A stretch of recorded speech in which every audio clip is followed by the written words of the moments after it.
ജർമ്മനിയിലുള്ള സ്വർണത്തിന്റെ വില നമുക്കിത് നോക്കാം. ഇതൊരു ഗോൾഡിന്റെ പെൻഡന്റ് സെറ്റ് ആണ്. ഇതിന് വരുന്നത് 60,000 രൂപയ്ക്ക് അടുത്താണ് കേട്ടോ. അപ്പൊ നിങ്ങൾ വിചാരിക്കും ഗോൾഡിനൊക്കെ എന്താ ഇത്ര വില കുറവെന്ന്. ഇവിടെ ആക്ച്വലി 916 അല്ല 585 ആണ് ഗോൾഡ് പൊതുവെ വരുന്നത് കേട്ടോ. അതേസമയം നൂലുകൊണ്ടുള്ള ഈ ബാൻഡിനൊക്കെ 57,000 തൊട്ട് 1,00,000 വരെയുള്ള ബാൻഡുകളുണ്ട്. ഇതിനെന്താ ഇത്ര പൈസ എന്ന് എനിക്കറിയാൻ പാടില്ല. 1,00,000 അടുത്തൊക്കെ പൈസ വരുന്ന ഈ ഒരു സെറ്റാണ് നമ്മുടെ നാട്ടിലെ ഗോൾഡിന്റെ ഒരു മാലയുടെയും കമ്മലിന്റെ ഒക്കെ ആ ഒരു ടൈപ്പായിട്ട് എനിക്ക് തോന്നിയത്. ജർമ്മനിയിലൊക്കെ പ്രീഷ്യസ് സ്റ്റോൺസിനാണ് കൂടുതൽ മാർക്കറ്റ് ഉള്ളത്. അതുകൊണ്ട് സ്റ്റോൺസ് ഉള്ള മാലയ്ക്കും കമ്മലിനുമാണ് ഇവിടെ പൈസ കൊടുത്തത്. ഈ അപ്പൂപ്പൻ വാച്ചിന് 29,000 രൂപ ആട്ടോ വരുന്നത്. ഇതുപോലുള്ള എക്സ്ക്ലൂസീവ് കളക്ഷൻസ് ഒക്കെ ഇതേപോലെ പബ്ലിക് ആയിട്ട് ഡിസ്പ്ലേ ചെയ്തിട്ടുമുണ്ട്. ഇനി നമുക്ക് കുറച്ച് വാച്ചിന്റെ പ്രൈസുകൾ നോക്കാം കേട്ടോ. റോളക്സിനെ പറ്റി പിന്നെ പ്രത്യേകം പറയേണ്ട ആവശ്യമില്ല. 5 ലക്ഷം ഒക്കെ വില മതിക്കുന്ന വാച്ചുകളാണ് ഈ ഒരു സെറ്റിലുള്ളത്. ഇനി പണ്ട് നമ്മുടെ ലാലേട്ടൻ പറഞ്ഞ കാർട്ടിയർ വാച്ചിനെ പറ്റിയിട്ടാണെങ്കിൽ നല്ല പൈസയുടെ സാധനങ്ങൾ ഉണ്ട്. 4 ലക്ഷത്തിന്റെയും 5 ലക്ഷത്തിന്റെയും ഒക്കെ വാച്ചുകൾ അവിടെ ഉണ്ട്.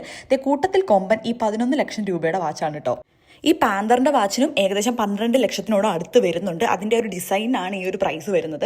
10 ലക്ഷത്തിന് കിട്ടുന്ന ഒരു ടിപ്പിക്കൽ റോളക്സ് വാച്ചാണ് ഇത്. കൂട്ടത്തിൽ കൊമ്പന്റെ ഈ ഒരു 15 ലക്ഷത്തിന്റെ ഈ ഒരു വാച്ചാണ് കേട്ടോ, റോളക്സിന്റെ തന്നെ. ഇനി എന്റെ ഫേവറേറ്റ് കാണിക്കട്ടെ. എന്റെ ഫേവറേറ്റ് റാഡോ വാച്ചസ് ആണ്. റാഡോ വാച്ചസ് ഒരെണ്ണെങ്കിലും ഓൺ ചെയ്യാന്നുള്ളത് എന്റെ ഏറ്റവും വലിയ ആഗ്രഹമാണ്. ഇതിനൊക്കെ 1,60,000-നും 2.5 ലക്ഷത്തിനും ഇടയിലൊക്കെയാണ് കേട്ടോ റാഡോസിന്റെ വാച്ച് വരുന്നത്. ഇനി എന്റെ കയ്യിൽ കിടക്കുന്ന ഈ ഒരു മോതിരത്തിന്റെ പൈസ നിങ്ങൾ അങ്ങ് ഗസ് ചെയ്യുക കേട്ടോ. അപ്പോൾ ബാക്കിയൊക്കെ കമന്റ്സിൽ കാണാം. ടാറ്റാ.